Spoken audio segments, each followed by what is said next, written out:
Now, I don't know if this is something new or something I've only just noticed, but there seems to be some interesting things going on with extensibility of WebGUI transactions versus extensibility of Fiori apps.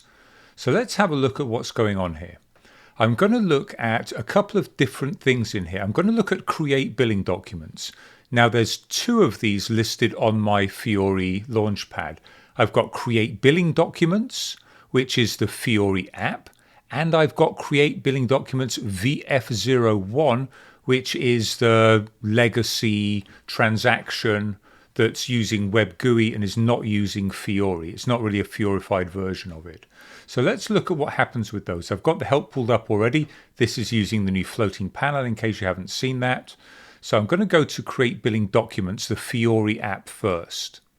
So I'll go into that, display the on-screen help, and you can see I've got a whole bunch of hotspots assigned here. Most of this is coming from default SAP provided content.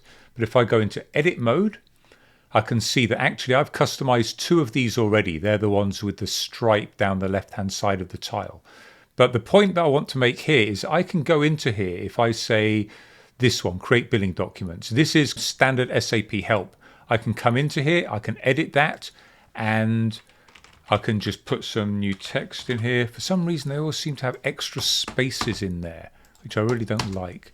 So let me apply that. You can see I've now got this blue bar down the side of that. So I've managed to customize the pre-built help content in the Fiori app. And I can save that. In fact, so we know what we're looking at. This is the one I've changed. I'm going to give this a different icon. I'm going to give this warning icon here, nice bright yellow, so we can see it. So this is now my customized version of this. Save this, come out of edit mode. And let me dock this so I can see it. There you go. There it is. That's my customized one here. So far so good as far as the Fiori apps go. So now let's go and have a look at the VF01 version, the WebGUI one. So I'll click on that. And again, I've got a whole bunch of help content in here. Now let's look at what happens with this though. I've got what? Probably 10 help tiles in here. And billing type, let's look at this. This billing type one here has definition, use, example, standard stuff. Okay, so say I want to augment this. I want to remove these headings, for example, in here, and I want to do something else. I can go into edit mode, and look, everything's disappeared. All of the standard default SAP provided help, what was the F1 help, has now disappeared. What I can do is I can now create my own help content there, but I can't extend the SAP help, or not really. But let's look at what happens. So I go to here, I want to add my own custom help to this, and I'm going to add a help tile to this. And that help tile I'm going to attach to the billing type field. Now remember, this already had pre-built help for it, but I seem to have lost all of that help. So I'm going to assign it to this particular object here. Put in some basic text. This is my custom help. Whatever I'm going to have in there. And the appearance, again, I'm going to use the icon, nice and small. And I'm going to use that same bright yellow one here, just so we can see it. I'll apply that. That's the only help I've got in here. Now, this is my custom help again. Save it. Come out of edit mode.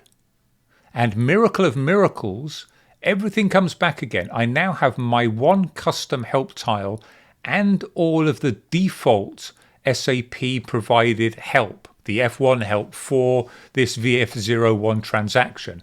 But also note that what's happening here, there was already help for the billing type object or element on the screen. There was already help for there with a green question mark.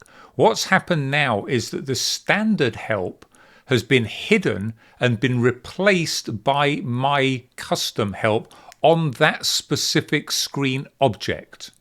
Okay, and that's the interesting thing here. So I can't truly extend the SAP help by going and taking their wording and just tweaking it a bit.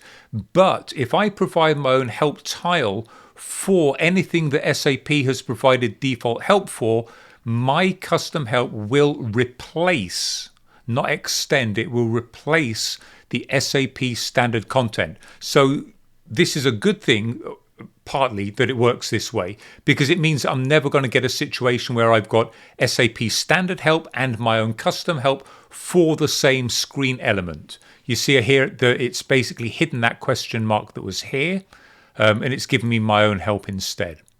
So I can augment it, but I can't really extend it and reuse it.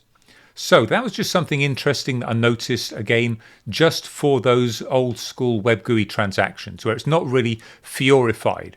And I don't know if this is something new. It does look as though they've done a good job on allowing you to identify objects on the screen, because it used to be just, well, it's in an iframe, that's all you can get. But you can actually identify the individual screen elements and provide your own help to replace the standard SAP help. And if you change your mind here, just to show you what I'm talking about, again, this is my custom help.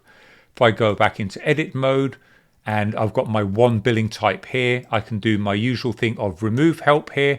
This is going to remove my custom help. So I'll click yes, and then I'm back to having the SAP version of that billing type in here. Okay, so that's what's happening there. All right, so very, very interesting the way that works. Ostensibly a good thing, but I don't like that I can't easily reuse SAP standard text. I mean, I can come into here, copy that, paste it into my own bubble and then change it, but it's an extra step. Again, it's only for the legacy transactions, not for the Fiori apps. And how often are we really going to use those? We're trying to phase them out. But there you go. That's how that works. Hope you found that useful.